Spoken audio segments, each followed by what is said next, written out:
natureza da realidade pessoal, capítulo 8. Saúde, bons e maus pensamentos e o nascimento de demônios. Seção 633, 17 de janeiro de 1973, 21h14, quarta-feira. Entre parênteses. Esta noite perguntei a Jane se Seth iria dar a carta que prometera para os correspondentes. Sentamo-nos para as sessões às 9h05.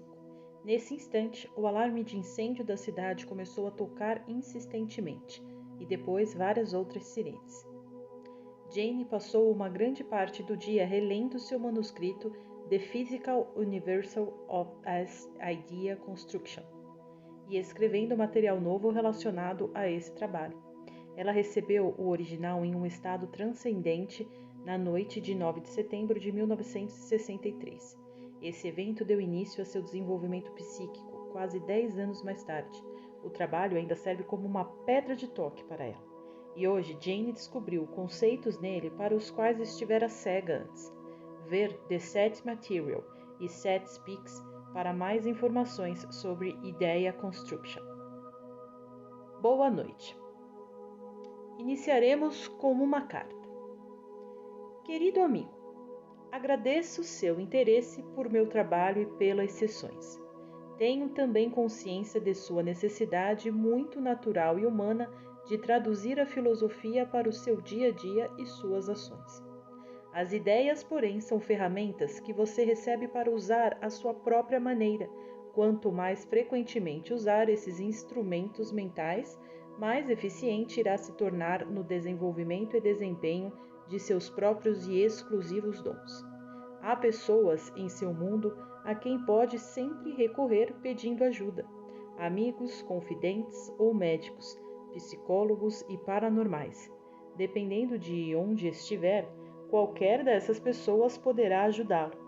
Embora essa ajuda possa ser útil, o tipo de valor que eu ofereço é de natureza diferente. Em termos mais amplos, uma de minhas mensagens mais importantes é simplesmente esta: você é uma personalidade multidimensional, e dentro de você encontra-se todo o conhecimento de que precisa sobre si mesmo e sobre seus desafios e problemas. Outros podem ajudá-lo à maneira deles, e em alguns níveis de desenvolvimento essa ajuda é necessária e útil. Minha missão, porém, é lembrar-lhe o incrível poder que existe dentro de seu ser e incentivá-lo a reconhecê-lo e usá-lo. Com esta finalidade, por intermédio de Hubbard, estou produzindo o corpo contínuo do material de Seth, além de livros que, de modos diferentes, são voltados para essas metas. No livro atual, A Natureza da Realidade Pessoal, um livro de Seth, estou incluindo técnicas que lhe permitirão, assim como as milhares de outras pessoas, usar essas ideias em sua vida diária a fim de enriquecê-la e de ajudá-lo a compreender e resolver seus problemas. Embora não o pareça no momento, a maior dádiva que lhe posso oferecer é reafirmar a integridade de seu ser. Digo isto porque também, por ter consciência de seu estado atual, assim como a tem as outras porções de sua própria entidade. Hubbard tem apenas um certo tempo disponível e muita coisa deve ser levada em consideração. Eu, pessoalmente, estou ciente de sua carta. Hubbard não pode, porém, responder pessoalmente a toda a correspondência, pois se o fizesse, o trabalho dela e meu seria prejudicado. Estou compondo esta carta, portanto, para dizer-lhe que você está em minha mente e que a energia lhe é automaticamente enviada quando recebemos sua carta e mandamos a resposta. A energia ajudará a liberar sua compreensão e suas habilidades de cura, ou poderá auxiliá-lo em qualquer área particular que precise de ajuda. Essa energia está disponível, você me escreva ou não. Ela está sempre sob seu comando. Se acreditar em mim, compreenderá que outros podem, quando muito, agir como intermediários e, nesse aspecto, não são necessários, pois a energia está sempre à sua disposição em sua vida. Eu simplesmente lhe dou aquilo que já lhe pertence. E este é o fim de nossa carta. Você desejará enviá-la a algumas pessoas e a outras não. Alguns podem cuidar de si mesmos. Aqui uma pequena pausa entre parênteses, às 21h36. Achamos interessante incluir a carta de Sete em seu livro, uma vez que salienta a importância das crenças. Fecha parênteses, volta ao ditado de Sete. Faça uma experiência simples. Os resultados serão autoexplicados. Pense em um evento triste de sua vida. Sentimentos semelhantes logo irão afluir, e a eles, por meio de associações, irão atrelar-se lembranças de outros episódios desagradáveis, cenas parcialmente esquecidas, odores e palavras retornarão o subconsciente com certo vigor. Seus pensamentos ativarão as emoções correspondentes por baixo de sua consciência. Porém, eles impulsionam a gravação dos estímulos da sempre presente memória celular recebidos quando esses eventos ocorreram. Realiza-se uma leitura até certo grau da memória celular e, por parte de todo o corpo, um reconhecimento do estado em que estava naquela ocasião. Quando persiste nesses pensamentos dolorosos, ativa aquela condição do corpo. Pense em um dos eventos mais agradáveis que já lhe aconteceram e o contrário ocorrerá, mas o processo é o mesmo. Desta vez, as lembranças associadas são agradáveis e o corpo muda segundo elas. Lembre-se de que as associações mentais são coisas vivas. Elas são formações de energia reunidas em estruturas invisíveis através de processos tão válidos e complicados quanto a organização de qualquer grupo de células. Comparando-as às células, elas têm uma duração mais breve. Falando de modo geral, embora sobre certas condições, isso não se aplique. Seus pensamentos, entretanto, formam estruturas tão reais quanto as células. Sua composição é diferente no sentido de que, nos termos de vocês, nenhuma solidez é envolvida. Assim como com as células vivas, que têm uma estrutura, reagem a estímulos e se organizam de acordo com sua própria classificação. Também acontece com os pensamentos. Os pensamentos florescem com as associações. Elas atraem magneticamente outros como eles próprios, e como alguns estranhos animais microscópios repelem seus inimigos, ou seja, outros pensamentos que ameaçam sua própria sobrevivência. Usando esta analogia, sua vida mental e emocional forma uma armação composta dessas estruturas, que agem diretamente sobre as células de seu corpo físico. Agora vamos voltar a Augustus, pois nele encontramos outra vez, em uma só pessoa, um excelente exemplo de como pensamentos e crenças aparentemente não físicos podem afetar e alterar a imagem corporal. Antes de tudo, Augustus havia ouvido de várias formas: "Você pensa demais, devia estar fazendo alguma coisa física, praticar esportes, algo mais sociável." Esses comentários insistentes, aliados a outras situações da infância, fizeram-no temer sua própria atividade mental. Ele também se sentia indigno, portanto, como seus pensamentos poderiam ser bons? Sensações de violência acumularam-se cedo, mas em sua vida não havia como liberar de uma forma aceitável sentimentos agressivos normais. Quando eles se acumularam em explosões violentas, Augustus ficou ainda mais convencido de sua natureza inaceitável. Durante algum tempo, em seu estado normal como adolescente, tentou cada vez com mais empenho ser, entre aspas, bom. Isso significava banir os pensamentos e impulsos com conotação sexual, violentos ou simplesmente não convencionais. Energia considerável foi usada para inibir essas porções de sua experiência interior. Os eventos mentais negados não desapareceram, entretanto, eles aumentaram de intensidade e foram mantidos separados de seus pensamentos usuais mais seguros. Desta forma, Augustus realmente criou uma estrutura mental cuja organização seguia os princípios que mencionei antes do intervalo. Em outras circunstâncias e possuindo características diferentes, outra pessoa poderia prejudicar um órgão físico, atacando-o literalmente como se fosse assaltado por um vírus. Por causa do temperamento e da natureza de Augustus, porém, e de sua criatividade natural, embora convencionalmente rudimentar, ele formou, ao invés de destruir, uma estrutura. Em seu estado normal, aceitou apenas as crenças que achava que eram esperadas dele. Como mencionei, seção 628, capítulo 6, houve um tempo antes que seu problema se desenvolvesse, em que seus pensamentos do eu bom, entre aspas, e seus pensamentos do eu mal, entre aspas, competiam por sua atenção. E o corpo tentava desesperadamente reagir a conceitos que se alternavam frequentemente e que eram muitas vezes contraditórios. Isso acabou criando uma situação na qual os grupos conflitantes de pensamentos e sentimentos finalmente se alternavam, embora Augustus mantivesse sua própria integridade a maior parte do tempo. Mas essas crenças que ele espantava eram por atração instantaneamente apanhadas pela outra estrutura mental, mais uma vez composta de ideias e sentimentos combinados no que poderíamos considerar como uma organização invisível, com todas as habilidades de criação. Em sua condição normal, Augustus pensava em sua própria fraqueza, pois negara a si mesmo as ações agressivas normais e sentia essa fraqueza. As crenças ativavam a memória celular do corpo, enfraquecendo-o e impedindo suas funções. Contudo, durante um tempo, embora seu desempenho fosse entorpecido, era contínuo. Mantinha-se um equilíbrio que servia a seus propósitos.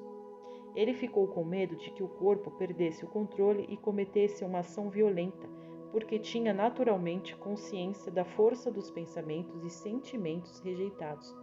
Quando surgia uma crise ou quando ele se desesperava, tinha início uma aceleração que ele fingia não notar e então Augustus II se manifestava. Augustus II estava cheio de um sentimento de poder, porque Augustus considerava o poder uma coisa errada e afastava-o do que ele achava ser seu eu normal. Augustus sabia, contudo, que o corpo precisava da vitalidade que ele lhe havia negado. Assim, entra Augustus II, com suas grandes ideias de extraordinário poder, vigor e superioridade. Mais alto agora e sorrindo, Sete continua: eu estou mantendo meus Augustos no lugar certo. Espero que você também. E com fantasias de heroísmo excepcional e as lembranças de todas as negadas pelo próprio Augusto. Atos agressivos, convenientes, esquecidos por Augustus, eram agora lembrados com exuberante alegria por Augustus II. Como resultado, a natureza química do corpo era instantaneamente revitalizada. O tônus muscular melhorava muito e havia mudanças na quantidade de açúcar do sangue, além de uma alteração no fluxo de energia por todo o corpo.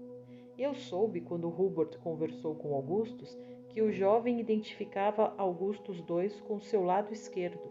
Em seu estado normal, esse lado do corpo mostrava mais tensão que o direito. Em Augustus II, a tensão era liberada e o fluxo de energia tornava-se mais regular depois das explosões iniciais de atividade. Quanto mais tempo Augustus II permanecia, contudo mais fraco a sua porção se tornava. Um fato reconhecido por Augustus e Augustus II. Augustus precisava enfrentar pensamentos e emoções reprimidos por causa de uma situação com a qual ele não conseguira lidar. Essa ameaça fazia então surgir Augustus II. O corpo comporta-se como você pensa que ele deve comportar-se, de modo que Augustus e Augustus II, com seus padrões alternantes de comportamento, faziam o corpo reagir de modos muito diferentes. Esqueça agora que, neste caso, tal divisão ocorria e imagine, em vez disso, seus pensamentos e sentimentos sucessivos. Quando você se sente fraco, fica fraco. Quando se sente alegre, seu corpo se beneficia e torna-se mais forte. O caso de Augusto simplesmente mostra, de modo exagerado, os efeitos de suas crenças sobre sua imagem física. Se você pensar, então de agora em diante terei apenas bons pensamentos, e portanto serei saudável e inibirei meus maus pensamentos, ou farei qualquer outra coisa com eles que não seja pensá-los, então a sua própria maneira estará fazendo o que Augustus fazia. Ele começou acreditando que alguns de seus pensamentos eram tão negativos que precisavam de alguma forma tornar-se inexistentes. Assim, inibir o que você considera pensamentos negativos ou presumir que eles sejam tão terríveis não é a resposta. O capítulo deverá chamar-se Saúde, Bons e Maus Pensamentos e o Nascimento de Demônios.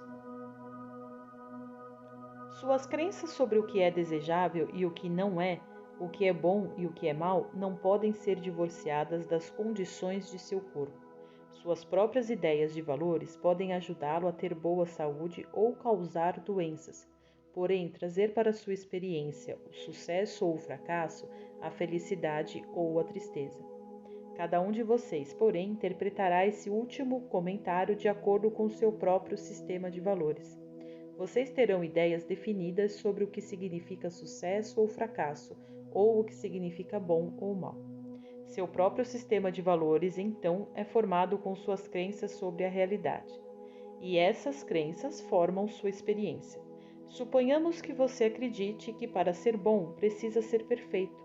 Podem ter-lhe dito, ou você pode ter lido, que o espírito é perfeito e assim achou que seu dever era reproduzir esse espírito perfeito na carne da melhor forma possível. Para isso, você tenta negar todos os pensamentos e emoções imperfeitos. Seus próprios pensamentos negativos, entre aspas, assustam. Você também pode acreditar no que eu lhe disse, que seus pensamentos criam sua realidade. Assim fica ainda com mais medo de expressões mentais ou reais de natureza agressiva. Você pode ficar tão preocupado em não magoar alguém que mal se atreva a mover-se. Tentar ser perfeito o tempo todo pode ser muito mais do que um aborrecimento. Pode ser um desastre por causa de seu equívoco. A palavra, entre aspas, perfeito tem muitas armadilhas. Em primeiro lugar, ela pressupõe algo completo, que está além de mudanças e, portanto, além do movimento de maior desenvolvimento ou criatividade. O espírito está sempre em um estado de tornar-se, mudando sempre, flexível e em sua linguagem sem fim, pois era e é sem começo nem fim, segundo seus termos. Hubbard disse recentemente que se ele tinha certeza de uma coisa sobre a realidade física é que não era, nem um pouco perfeita nesses termos. Mas, no mesmo significado da palavra, nem o é o espírito, que para cumprir os requisitos da perfeição teria de estar no mesmo estado de completude, além do qual não é possível qualquer realização ou criatividade. Seus pensamentos são. Você pode aprová-los ou desaprová-los da mesma maneira que pensa sobre uma tempestade, por exemplo. Eles são intrinsecamente tão variados, magnificentes, triviais, aterradores ou gloriosos como um furacão, uma flor, uma enchente, um sapo, uma gota de chuva ou a neblina. Seus pensamentos são autônomos. Sozinhos eles vêm e vão. Você, com sua mente consciente, deve discriminar entre os pensamentos que deseja que formem suas crenças, seu sistema de crenças, mas ao fazê-lo, não deve fingir cegueira. Às vezes você pode desejar que um dia chuvoso fosse um dia ensolarado, mas não fica à janela negando que a chuva esteja caindo ou que o ar esteja frio e o céu escuro. Aceitar a chuva como uma realidade presente não significa que você deva acreditar que todos os dias são chuvosos, fazendo desse equívoco óbvio uma parte de suas crenças sobre a realidade. Não precisa, portanto, fingir que um pensamento sombrio não existe. Não precisa achar que é um fato todos os seus pensamentos serem sombrios, e muito menos ainda escondê-los. Algumas pessoas têm medo de cobras, mesmo das mais inofensivas, sendo cegas à sua beleza e ao seu lugar no universo. Outros têm medo de certos pensamentos e assim se esquecem de sua beleza e de seu lugar na vida mental. Se você tem todo tipo de pensamentos, é porque existe uma razão para tê-los. assim como existem vários tipos de relevos. Dentro de sua realidade, é tolo negar a existência de certos pensamentos, como seria tolo, digamos, fingir que os desertos não existem. Seguindo tal caminho, você nega dimensões de experiência e reduz sua realidade. Isso não significa que precise acumular o que considera pensamentos negativos. Mais do que deve significa que deve passar um mês em um deserto, mesmo que não goste dele. Significa que dentro da natureza, como você a compreende, nada é sem sentido, nem deve ser ignorado como se não existisse. Isto basta. Agora podemos terminar esta sessão ou fazer um intervalo, como preferir. Respondemos a Sete. Detesto dizer-lhe isso, mas acho melhor terminarmos. Sete continua. Então, vou acrescentar. Eu lhe disse que não haveria problemas com o livro. Diga a Robert que eu disse isso, mas quem me dá ouvidos? Embora ele esteja ouvindo melhor ultimamente e no caminho certo. Muito boa noite para vocês. Obrigado, Sete. Boa noite. 23 e 44, entre parênteses. Somente nosso próprio cansaço me levou a terminar a sessão. Eu podia perceber que Sete seria capaz de continuar indefinidamente. Tivéramos um longo dia. Agora até as sirenes estavam silenciosas. O comentário brincalhão de Sete sobre o livro, entre aspas, refere-se a este. Em material que cancelamos recentemente, ele falara sobre a incerteza inicial de Jane sobre assinar um contrato para a publicação do trabalho psíquico antes que tivesse sido produzido. Tom Morsman, editor de Jane no Prentice House, leu os primeiros 6 capítulos da Realidade Pessoal, como chamamos Realidade Pessoa anteriormente, e escreveu-lhe uma carta muito encorajadora.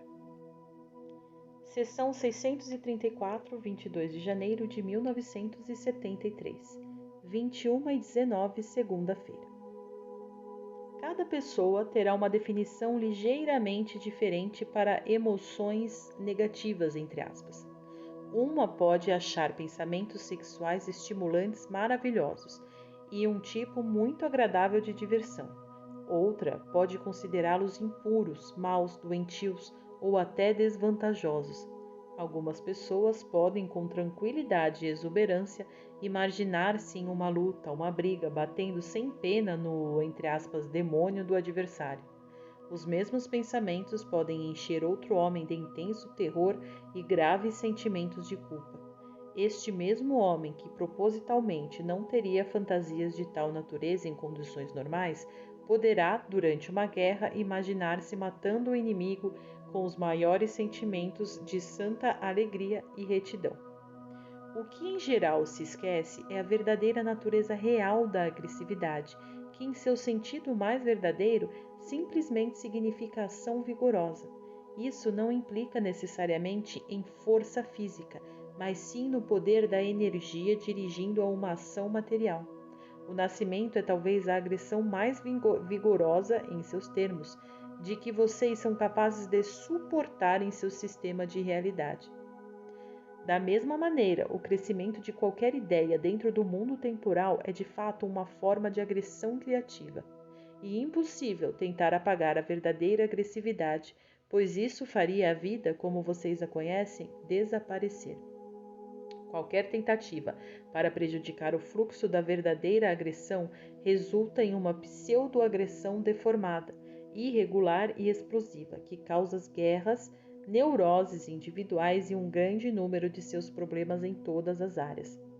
A agressividade normal flui com fortes padrões de energia, dando força motriz a todos os seus pensamentos, sejam eles considerados por você conscientemente como positivos ou negativos, bons ou maus. A mesma onda criativa e impetuosa os toca impulsionando-os para frente. Quando você considera um pensamento bom, geralmente não os questiona. Permite que ele viva e se realize. Em geral, se considera um pensamento mau ou indigno de você, ou se tem vergonha dele, tenta negá-lo, deter seu movimento e segurá-lo. Você não pode restringir a energia, embora pense que pode. Você se serve dela onde ela se manifesta até a sua realização. Isso o levará a dizer: suponhamos que eu sinta vontade de matar meu chefe, então, ou de envenenar o chá de meu marido, ou pior ainda, pendurar meus 5 filhos no varal. Você está dizendo que eu deveria simplesmente fazer isso? Eu compreendo sua situação. O fato é que antes de ser assaltado pelo que pode parecer uma ideia terrível, você já bloqueou uma infindável variedade de ideias menos drásticas, embora pudesse ter externado qualquer uma delas com segurança e naturalidade em sua vida diária. Seu problema, então, não é como lidar com a agressividade normal, mas como lidar com ela quando não é externada ou quando é ignorada ou negada durante um longo período de tempo. Mais tarde, neste livro, trataremos especificamente dos métodos para esse fim. Simplesmente desejo apontar a diferença entre a agressividade saudável, natural, e o surgimento distorcido da agressão reprimida. Cada um terá de descobrir sozinho as áreas nas quais reprime fortemente seus pensamentos, pois muitos bloqueios de energia serão encontrados aí. Tudo isto será tratado mais tarde. Por agora, pense nessa energia bloqueada conscientemente. A maioria das pessoas já tem medo dela. Elas não a reprimem por considerarem na boa. Quando uso a palavra reprimida, não quero dizer esquecida, nem empurrada para a inconsciência, nem além do alcance. Você pode fingir que esse material está escondido, mas ele está bem dentro de sua percepção consciente. Tem apenas que procurá-lo honestamente e organizar o que encontrar. É bem possível ver essas informações e, ao mesmo tempo, não vê-las simplesmente porque você não reagrupa todos os dados. Ninguém pode obrigá-lo a fazer isso naturalmente. Para fazê-lo, você precisa ter um senso de coragem e de aventura, dizendo a si mesmo que se recusa a ser intimidado pelas ideias que, afinal de contas, lhe pertencem, mas não são você.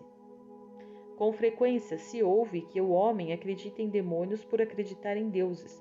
O fato é que o homem começou a acreditar em demônios quando começou a ter a sensação da culpa. A culpa surgiu com o nascimento da piedade. Os animais têm um senso de justiça que vocês não compreendem, e embutida nesse inocente senso de integridade existe uma compaixão biológica compreendida nos mais profundos níveis celulares. Em seus termos, o homem é um animal elevando-se de si mesmo a partir de si mesmo.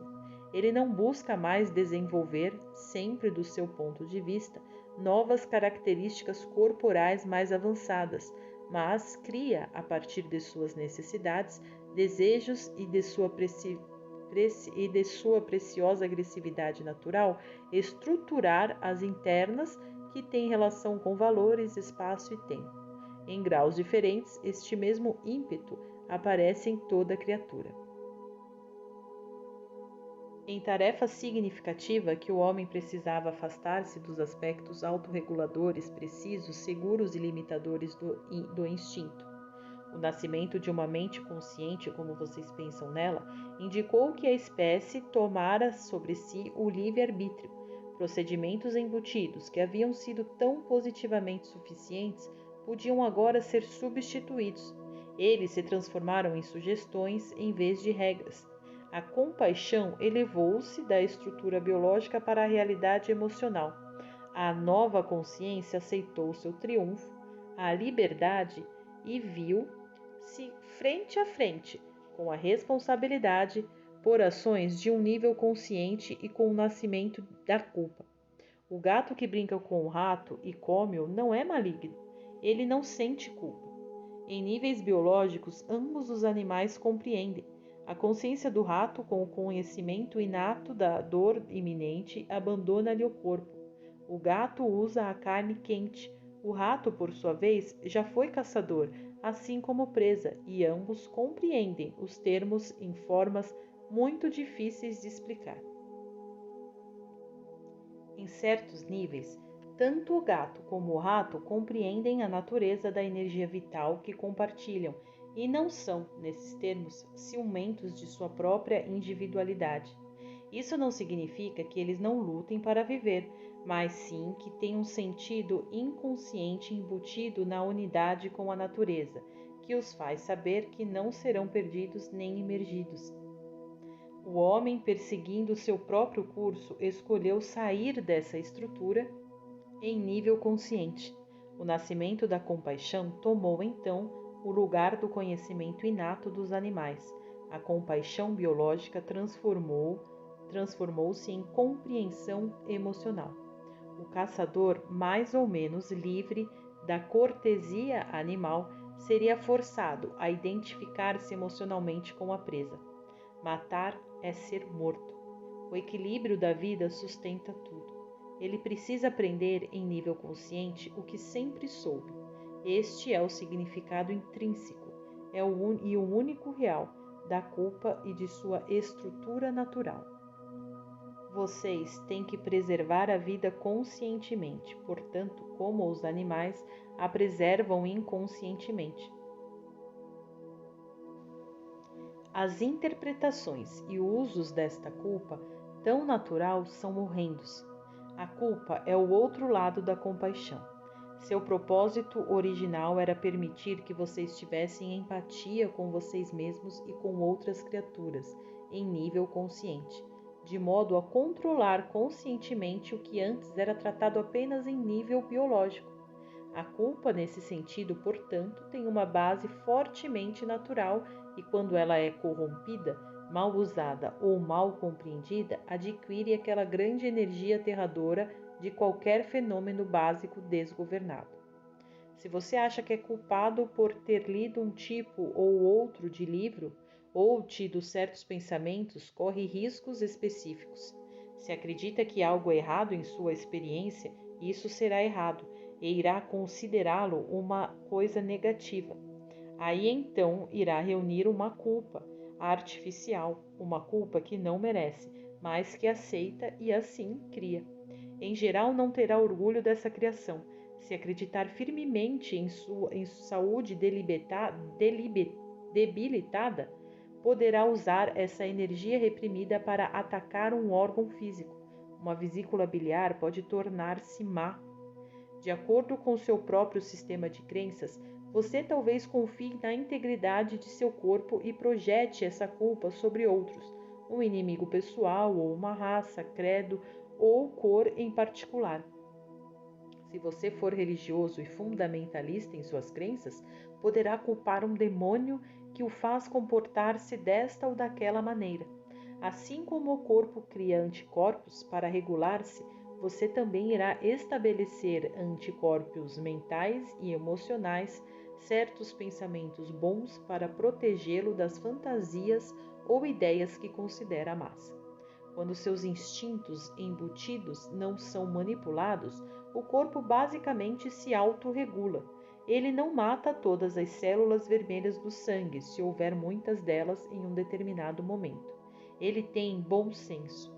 Em seu medo dos pensamentos negativos, porém, você pode tentar negar toda a agressividade normal e, ao primeiro vestígio dela, preparar seus anticorpos mentais para a ação. Ao fazer isso, tenta repudiar a validez de sua experiência. Se não sentir sua realidade individual, jamais poderá perceber que você a forme, portanto, pode mudá-la. E esta negação da experiência e os bloqueios energéticos envolvidos que formam o acúmulo de culpa artificial necessária. O corpo, por si, não pode entender essas mensagens bloqueadas e grita para expressar seu próprio conhecimento físico num momento como ele o experiencia. Você grita mentalmente nestas situações, que não sente o que sente. Durante um período de tempo, a mente consciente, por causa de sua posição, pode passar por cima das mensagens do corpo. Contudo, a energia acumulada procurará uma saída. O menor e maior e mais inocente símbolo do material reprimido pode então provocar um comportamento de sua parte que parecerá completamente exagerado para os instintos. Em 10 ocasiões justificadas, você pode ter tido vontade de pedir que alguém o deixasse em paz, mas refreou-se, não querendo magoar a pessoa com medo de ser rude, embora no caso seu comentário pudesse ter sido compreendido e aceito calmamente. Como você não aceitou seus sentimentos e muito menos os expressou, na próxima ocasião poderá explodir sem motivo aparente e iniciar uma espetacular discussão completamente injustificada. Nesse caso, a outra pessoa não terá ideia do motivo de tal reação e ficará profundamente ferida, aumentando sua culpa. O problema é que ideias sobre o que é certo e o que é errado estão intimamente envolvidas com sua química, e você não pode separar seus valores morais de seu corpo. Quando acredita que você é bom, seu corpo funciona bem. Tenho certeza de que muitos de vocês dirão: tento ser bom o tempo todo, mas minha saúde está péssima. Como pode ser isso? Se examinar suas próprias crenças, a resposta será aparente. Você tenta ser tão bom, precisamente porque acredita ser tão mau e indigno. Demônios de qualquer tipo são resultados de suas crenças. Eles nascem de uma crença na culpa artificial. Você pode personificá-los, pode até encontrá-los em sua experiência, mas nesse caso eles ainda serão o produto de sua criatividade imensurável, embora formados por sua culpa e sua crença nela. Se abandonassem os conceitos distorcidos da culpa artificial e aceitassem a sabedoria antiga da culpa natural, não haveria guerras. Vocês não matariam uns aos outros negligentemente. Compreenderiam a integridade viva de cada órgão de seu corpo e não teriam necessidade de atacar qualquer deles. Isso, obviamente, não significa que o tempo da morte do corpo não iria chegar. Significa que as estações do corpo seriam compreendidas como seguindo as da mente, sempre mudando e fluindo com as condições, vindo e indo, mas sempre mantendo uma esplêndida unidade na forma do corpo. Vocês não teriam doenças crônicas. Falando de um modo geral, o ideal seria que o corpo se desgastasse gradativamente, mostrando uma resistência maior do que mostra agora. Há muitas outras condições, embora todas ligadas às suas crenças conscientes. Você pode pensar que é melhor morrer rapidamente de um ataque de coração, por exemplo. Seus propósitos individuais não são os mesmos, de modo que vocês irão administrar as experiências de seu corpo de modos mais variados. Falando de um modo geral, você está aqui para expandir sua consciência, para aprender os caminhos da criatividade como são orientados pelos pensamentos conscientes. A mente perceptiva pode mudar suas crenças e, assim, em grande parte, pode alterar sua consciência corporal. Você pode mudar sua experiência. Pode fazer uma pausa agora e terminar esta sessão. 22:32, 23:32, 23:48. Retomando o ditado de Sete. A culpa natural, portanto, é a manifestação por parte da espécie do senso de justiça e integridade corporal inconsciente dos animais. Significa: não matarás mais do que seja necessário para teu sustento físico. Não tem a ver com adultério nem com sexo. Ela contém questões inatas que se aplicam aos seres humanos que não teriam qualquer significado para outros animais na estrutura de sua experiência. No sentido exato da palavra, a tradução da linguagem biológica para a sua linguagem é a que aparece nesta seção. Mas o discernimento mais correto é este: não violarás. Os animais não precisam dessa mensagem. Naturalmente, nem pode a mensagem ser literalmente traduzida, pois a consciência de vocês é flexível, e era preciso deixar um espaço para a sua própria interpretação. Uma mentira direta pode ou não ser uma violação. Um ato sexual pode ou não ser uma violação. Uma expedição científica pode ou não ser uma violação. Não ir à igreja aos domingos não é um crime. Infligir uma violência a seu corpo ou a de uma outra pessoa é uma violação. Fazer uma violência ao espírito de outro é uma violação. Mas repito, como vocês são seres conscientes, as interpretações são suas. Praguejar não é uma violação.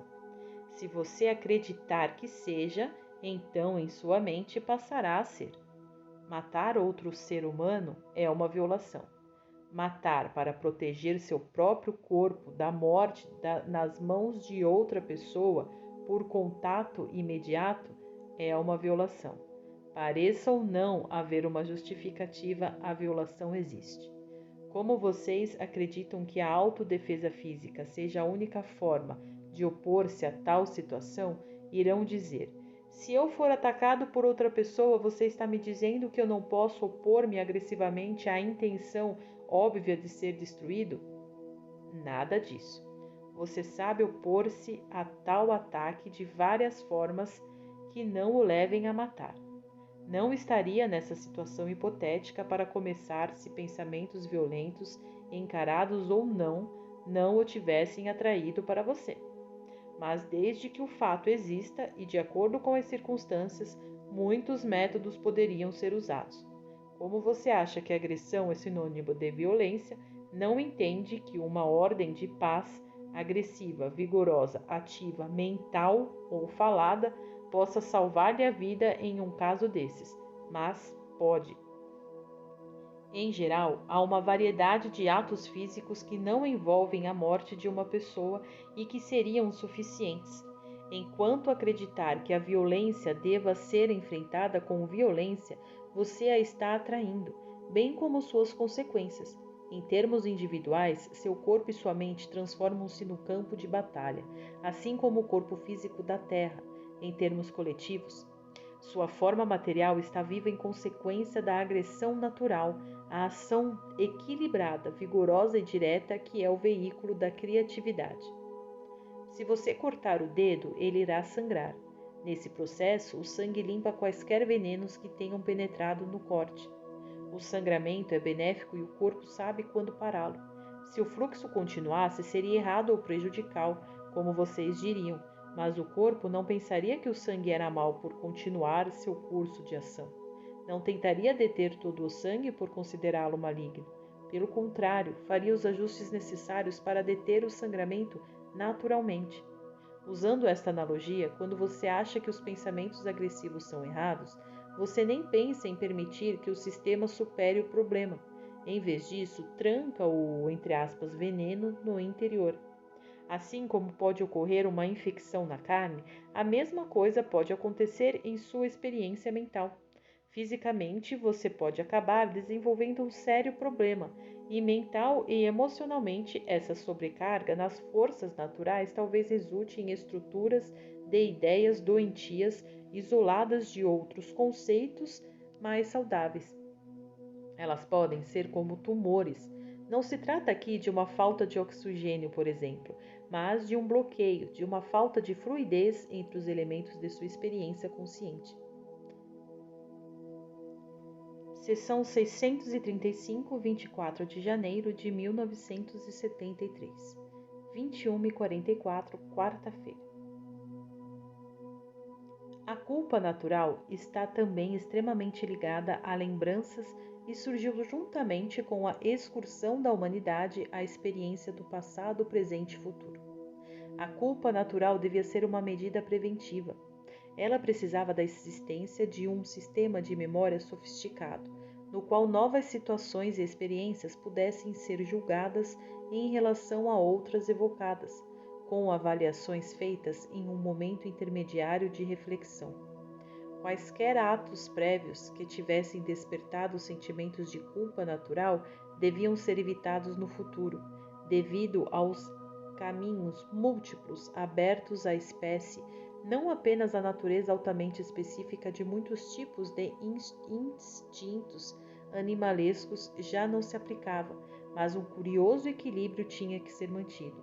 As opções conscientes que se abriram à medida que o mundo mental do homem se ampliava tornaram impossível permitir liberdade suficiente e, ao mesmo tempo, exercer o controle necessário em um nível biológico apenas.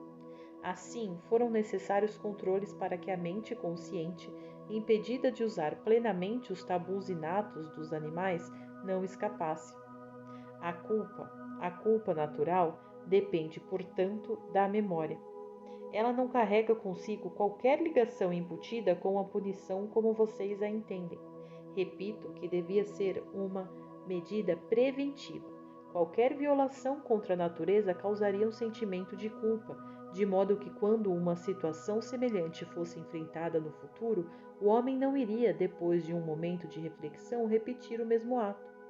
Usei a frase momento de reflexão várias vezes, porque é um outro atributo peculiar à mente consciente e, novamente em sua maneira de falar, grandemente negado ao resto das criaturas. Sem essa pausa, na qual o homem pode lembrar-se do passado no presente e visualizar um futuro, a culpa natural não teria sentido. O homem não seria capaz de relembrar atos passados, julgá-los em relação à situação atual, nem imaginar o sentimento futuro de culpa que poderia resultar. Nesse sentido, a culpa natural projetou o homem no futuro. Isto é naturalmente um processo de aprendizado, natural dentro do sistema de tempo que a espécie adotou. Infelizmente, a culpa artificial assume os mesmos atributos, utilizando tanto a memória como a projeção. As guerras se auto-perpetuam porque combinam a culpa natural e a não natural ou artificial, compostas e reforçadas pela memória. A matança consciente, que vai além da necessidade de sustento, é uma violação. O conjunto de culpas artificiais não reconhecidas, acumuladas através dos séculos, levou a tal acúmulo de energia reprimida que sua liberação resultou em ação-violência. Assim, o ódio de uma geração de adultos cujos pais foram mortos em uma guerra ajuda a gerar a próxima. Não violarás. Mais uma vez, a ordem precisava ser flexível o suficiente para cobrir quaisquer situações em que a espécie consciente se envolvesse. Os instintos dos animais e suas situações naturais limitaram seus números e, com cortesia inconsciente, eles abriram espaço para todos os outros. Não violarás a natureza, a vida ou a terra. Usando sua linguagem, a criatura, enquanto luta para sobreviver e anseia pela vida, enquanto abundante e impetuosa, não é inerentemente insaciável. Ela segue os preceitos inconscientes de sua natureza. Assim como existe nos cromossomos uma ordem, uma relação e um número determinado. Uma célula que se torna onívora pode destruir a vida do corpo. Não violarás. Assim, o princípio aplica-se tanto à vida como à morte. Não há nada de misterioso na ideia de que a vida pode matar. Em nível biológico, toda a morte está oculta na vida e toda a vida na morte. Os vírus são vivos, como mencionei em outra parte, seção 631, capítulo 7, e podem ser benéficos ou prejudiciais de acordo com outros equilíbrios do corpo. Nas células cancerígenas, o princípio do crescimento se descontrola.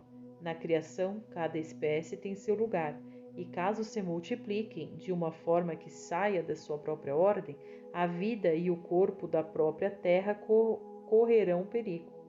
Nesses termos, a superpopulação é uma violação.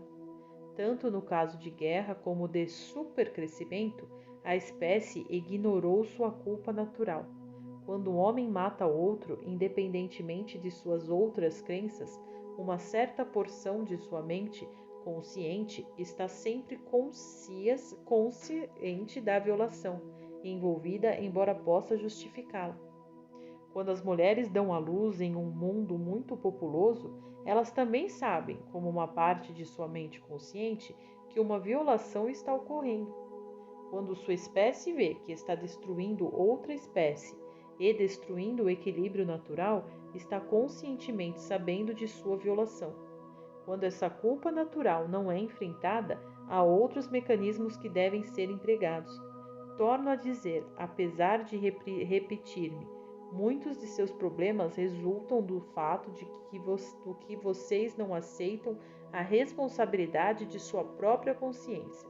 Ela tem o propósito de avaliar a realidade que é inconscientemente formada como réplica direta de seus pensamentos e expectativas. Quando vocês não aceitam este conhecimento consciente, mas recusam-no, não estão usando uma das melhores ferramentas jamais criadas por sua espécie e, em grande parte, negam seu direito inato e sua herança. Quando isso acontece, a espécie, por carência, precisa recorrer a vestígios de velhos instintos, que não foram direcionados para atuar junto com uma mente consciente e racional e não compreendem a experiência de vocês. Isso transforma o que consideram seu momento de reflexão em uma negação impertinente do impulso. Dessa forma, o homem perde o pleno uso do instinto ordenado e gentil dos animais e ainda nega o discernimento consciente e emocional que lhe foi dado em lugar dele. As mensagens resultantes são tão altamente contraditórias que o colocam em uma posição na qual o instinto verdadeiro não pode reinar nem a razão prevalecer. Em vez disso, o resultado é uma versão distorcida do instinto, juntamente com o uso ilegítimo da percepção, quando a espécie tenta desesperadamente regular seu curso. Atualmente, vocês estão compensando a superpopulação com as guerras. E se não é com as guerras, então é com as doenças. Quem deve morrer, entretanto?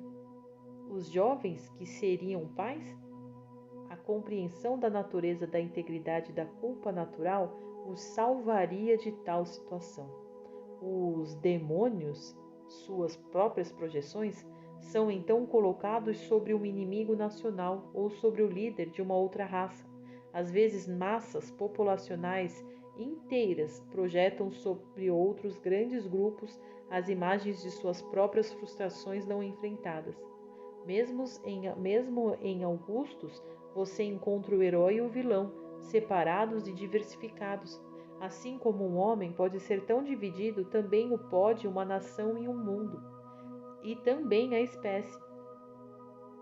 Assim, também pode uma família ser dividida, um membro sempre aparecendo como herói e outro como vilão ou demônio. Você pode ter 2 filhos. Um deles, falando de um modo geral, comporta-se como Augustus I e o outro como Augustus II. Como um parece tão complacente e dócil e o outro é tão violento e rebelde, você talvez nunca enxergue as ligações entre o comportamento deles, pensando que obviamente são muito diferentes. Contudo, se ser bom, educado e dócil não é um estado normal nas crianças, também não o é uma atividade violenta e incessante. Em tais casos, o que você geralmente tem é uma criança representando para toda a família um comportamento agressivo não contestado. Esses padrões irreconciliáveis de atividade também significam que não está existindo uma demonstração livre de amor. O amor é expansivo, como também a agressão.